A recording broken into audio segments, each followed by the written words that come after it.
If you've not already done so, please do subscribe to The Leader through your podcast provider. It's the best way to make sure you get all of our news, commentary and analysis every day at 4 p.m.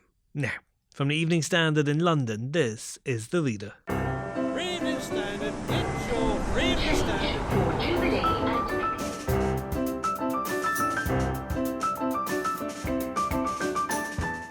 Hi, I'm David Marsland. Coronavirus infections are now over 100,000 and the world's top doctors are demanding more action. This is not a drill. This is not the time to give up. This is a time for pulling out all the stops. The head of the World Health Organization says some countries aren't doing enough. We speak to Evening Standard columnist Philip Broughton in New York. Also, I mean, they say in the media, pictures make you stop and words make you stay. That picture made us all stop. Insider editor Lucy Pavia on that stunning photo of Harry and Meghan has one picture washed away the controversy. And I'm Susannah Butter, the Evening Standard's comment editor. I'm joined by features editor Phoebe Luckhurst to ask her, what is the point of International Women's Day?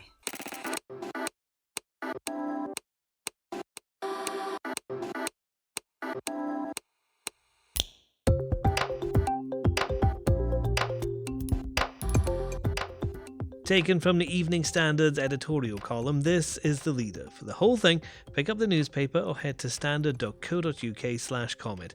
In a moment, how is the US reacting to the coronavirus crisis? World Health Organization boss Tedros Adhanom Ghebreyesus has rarely criticised governments during the coronavirus spread, but as the number of infections crossed 100,000 globally, his tone changed. We're concerned that in some countries, the level of political commitment and the actions that demonstrate that commitment do not match the level of the threat we all face. In the UK, the government's chief scientific advisor, Sir Patrick Vallance, said an outbreak has clearly started. The Evening Standard's editorial columns joining appeals for the world to unite against COVID-19, but warns we must not rush our response. At least 20 companies and public bodies are racing to develop, test and approve a way of stopping the virus spreading, and already there's been encouraging early progress. Money shouldn't be an obstacle, given the huge potential economic and human cost of the disease. Any price that can begin to curtail the outbreak should be worth paying. The Chancellor shouldn't hold back in next week's budget. However, no amount of cash can rush a vaccine into use if the science doesn't say it's ready. Normally, a process like this would take years. That's being accelerated, but it still might not be until next year until there's a vaccine. It's tempting to cut corners, but a vaccine that isn't safe would be far worse than no vaccine at all. What's reassuring is that our healthcare system will be ready to use it when it comes. Compare that to what's happening in the United States, a country with some of the best doctors and hospitals in the world, for those who can afford to pay. Its system is already struggling to cope with the need to test people who might have been infected. There don't seem to be enough testing kits. And it's not clear if patients who prove positive will face big hospital bills.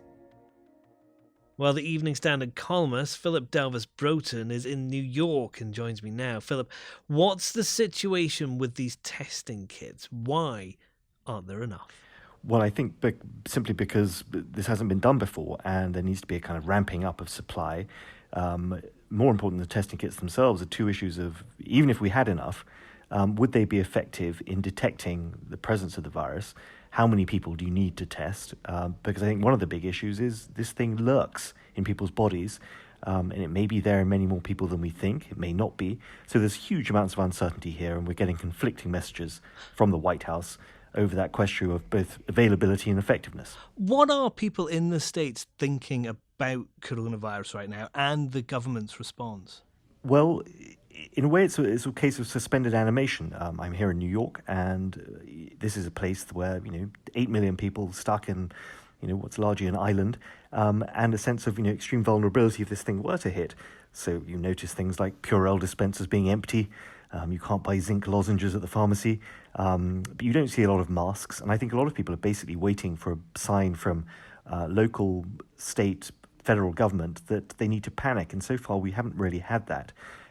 You are seeing things like the stock market falls. So there is clearly a level of fear and anxiety. But what essentially the White House and I think state and local governments are trying to do is contain any kind of sense of panic and just say until this thing really breaks out, it hasn't, and otherwise go about your business. So do you think the White House has been reasonably successful then at keeping control of the situation, at least in the public consciousness? I think there's a lot of ambiguity. I think a lot of people are don't want to panic. They don't want to go the sort of China route on this.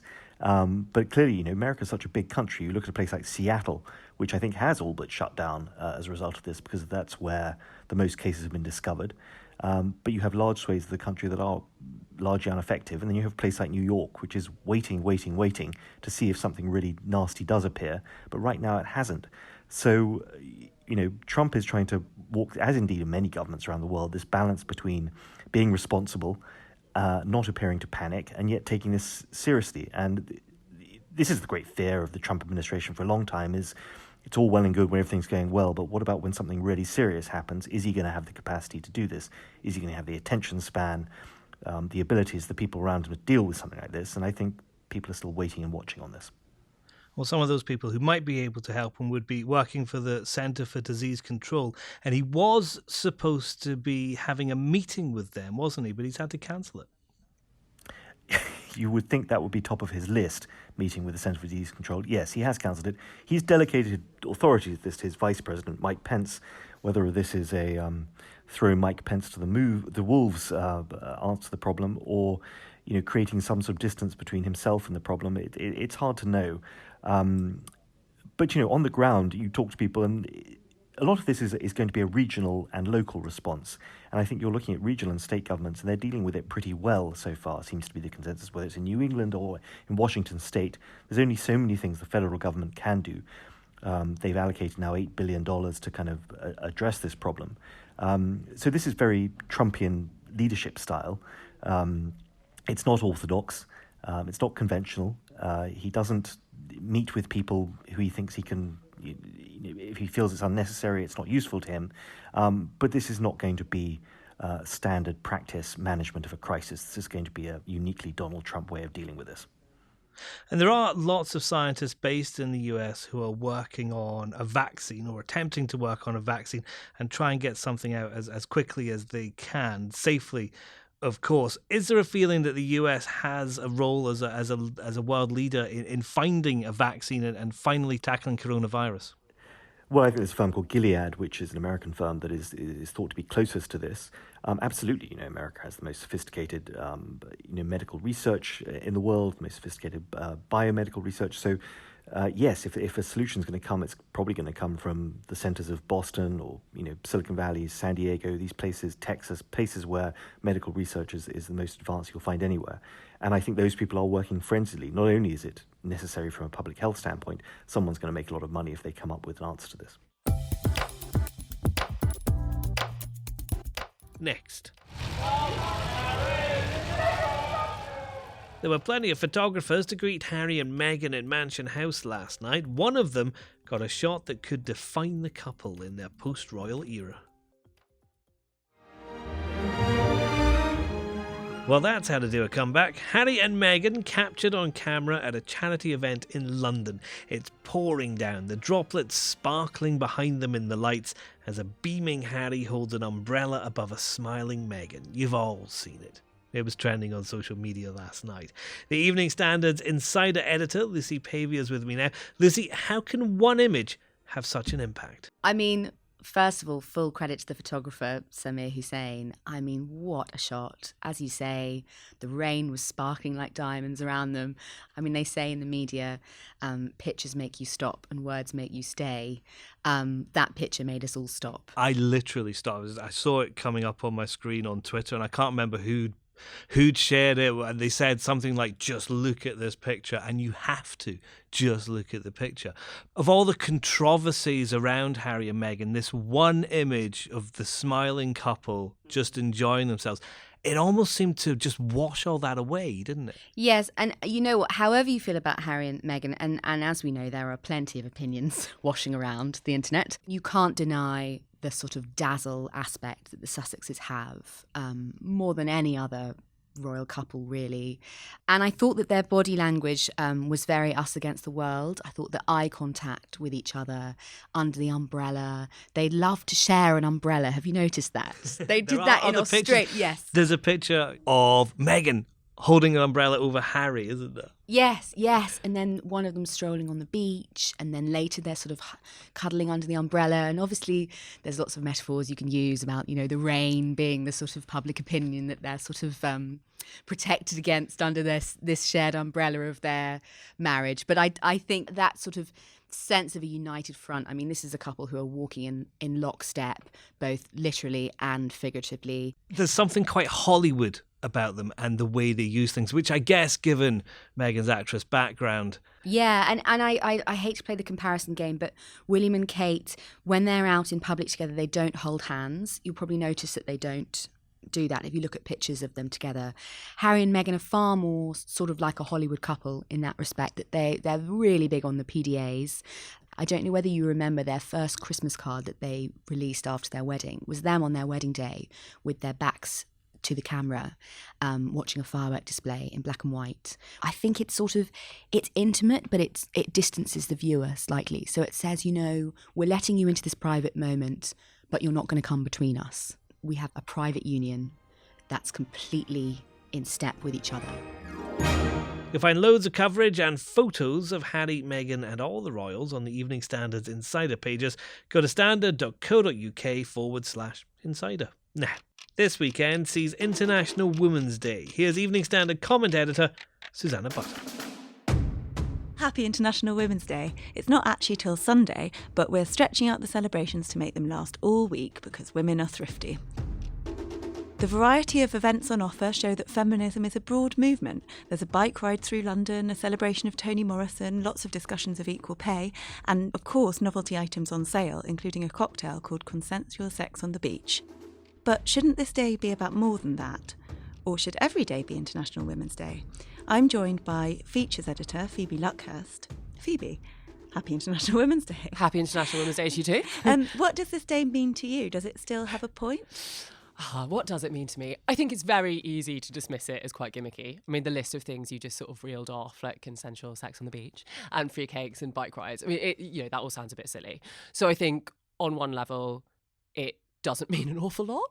But then also, if you look at it from another angle and you think about the idea of raising awareness of women's issues, such as equal pay, such as not abusing female politicians, such as period poverty, then you can look at it from a slightly different angle and think that, the silly cakes, etc., are a distraction, but think it does make you think about real issues. So the cakes have a message. The cakes have a message somewhere, buried deep somewhere. And what are some of those issues around the world?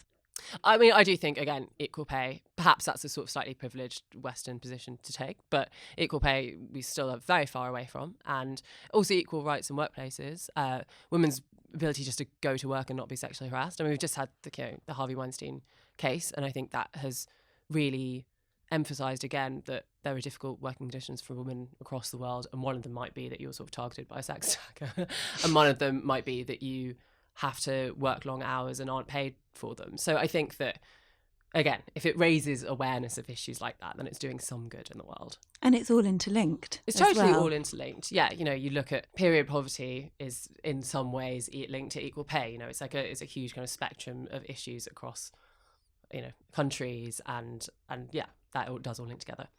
And I suppose with the Weinstein trial, was there a sense that while it was a historic moment, it highlighted the fact that there's a lot we have to keep pushing for? Is there a sense that this is just the start? I think totally. I think that he... Keep up momentum. Keep up momentum, exactly. It's a brilliant thing that he was convicted of some of the offences. There are still trials to come, and it was a sort of watershed moment, but I think what it did was highlight how much still needs to be done for women in workplaces, other aggressors. There'll be other cases of these in workplaces all over the world. So I think that what it the signal it sent was like, God, there's so much more we need to do, not this fight is won. What do the men in your life think of International Women's Day? I'm not totally convinced any of them know it's happening.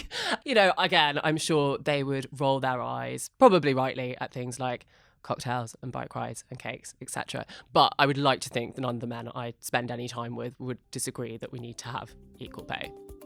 And that's The Leader. Please do subscribe, rate and share wherever you listen to podcasts. It really does make a big difference. And we like hearing from you too. Use the hashtag #TheLeaderPodcast. We're back on Monday at 4.